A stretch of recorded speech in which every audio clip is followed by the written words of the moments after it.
Magandang umaga po sa ating lahat, mga kapatid. Magandang umaga po, Father. Araw ng Biyernes sa ika-14 na linggo sa karaniwang panahon. Buhay ng isang alagad. Alagad na nagsisikap na mamuhay sa katapatan, sa kabutihan, sa tunay na pagsunod sa kalooban ng Diyos. At itong buhay ng alagad na ito na nagsisikap maging tapat at mabuti ay daranas ayon sa Ebanghelyo ng iba't ibang uri ng mga pag-uusig. At ang pag-uusig ay manggagaling hindi sa mga nasa malalayong lugar. Ang pag-uusig ay manggagaling sa mga malapit sa atin. At pansinin natin ang uri ng ating paglilingkod. Sa atin bang paglilingkod, katulad ng sinasabi ng Ebanghelyo, meron po ba tayong nararanasang iba't ibang uri ng pag-uusig? Na dahil nagsisikap tayo na maging tapat, maging totoo, sumunod sa kung ano ang kalooban at kagustuhan ng Diyos, para bang may mga taong hindi masaya. May mga taong para bang naiinis, makita lamang tayo, naiinggit hanggang nagagalit, na para bang wala naman tayong ginagawang masama. Bakit ba ang pagsunod ng tapat at totoo sa Diyos may kapalit na hindi magandang pakikitungo mula sa iba?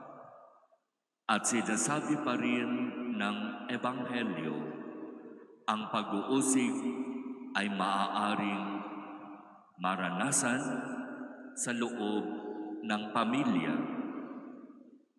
sa loob ng samahan, sa loob ng komunidad. Kapag ang pagsunod natin sa Diyos ay hindi naaayon sa Kanyang kalooban, kapag ang pagsunod natin sa Diyos ay naaayon lamang sa kung ano ang gusto natin, hindi tayo magiging masaya sa kung saan tayo naglilingkod. Sapagkat ang paglilingkod natin ay paglilingkod sa sarili at hindi sa Diyos.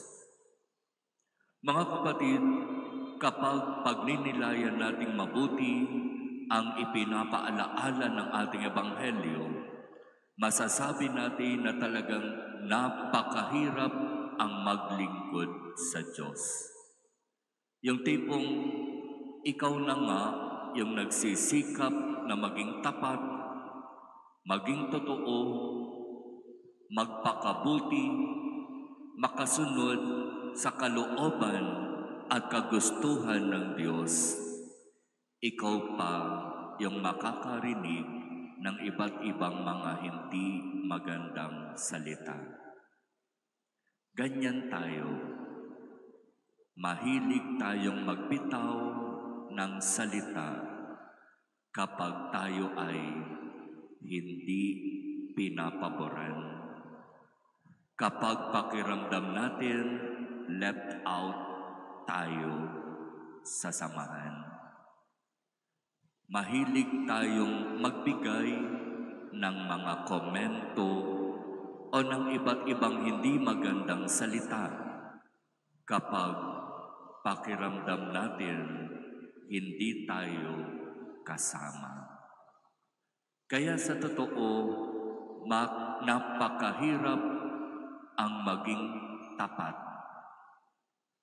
Napakahirap ang maging totoo at sumunod sa kalooban, sa kagustuhan ng Diyos. Matatagpuan mo na lamang ang iyong sarili, ikaw ay kinaiinisan, nilalayuan, iniiwasan. At may pagkakataon pa nga na ikaw ay makakarinig ng maraming hindi magandang salita. Dito sa parokya, hindi tayo nalalayo sa ganitong sinasabi ng Ebanghelyo. Yung tipong gawin mo ang mabuti, gawin mo ang dapat, sikapin mo na maging masunurin sa kalooban ng Diyos. Magbigay ka ng buong sarili sa paglilingkod sa Diyos at babansagan ka ng iba't ibang mga salita. Hindi tayo masaya kapag may nagiging tapat, nagiging totoo, nagsisikap maglingkod ayon sa kalooban ng Diyos. Pero ano ang paalaala ng Ebanghelyo? Hindi kayo dapat panghinaan ng loob kapag dumaranas kayo ng iba't ibang uri ng pagsubok. Gawin nating kalakasan ang lahat ng kung anumang nararanasan o naririnig natin dahil sa pagsisikap na maging tapat at totoo sa pagsunod sa Diyos. Nakikita at alam ng Diyos ang lahat. Kung sino man yung mga tao na nagsasalita ng hindi maganda, nag-iisip ng hindi maganda, lalo na gumagawa ng hindi maganda, ang Diyos na ang bahala sa kanila. Manatili tayo sa pagsisikap na magbigay ng sarili ng buong katapatan, katotohanan.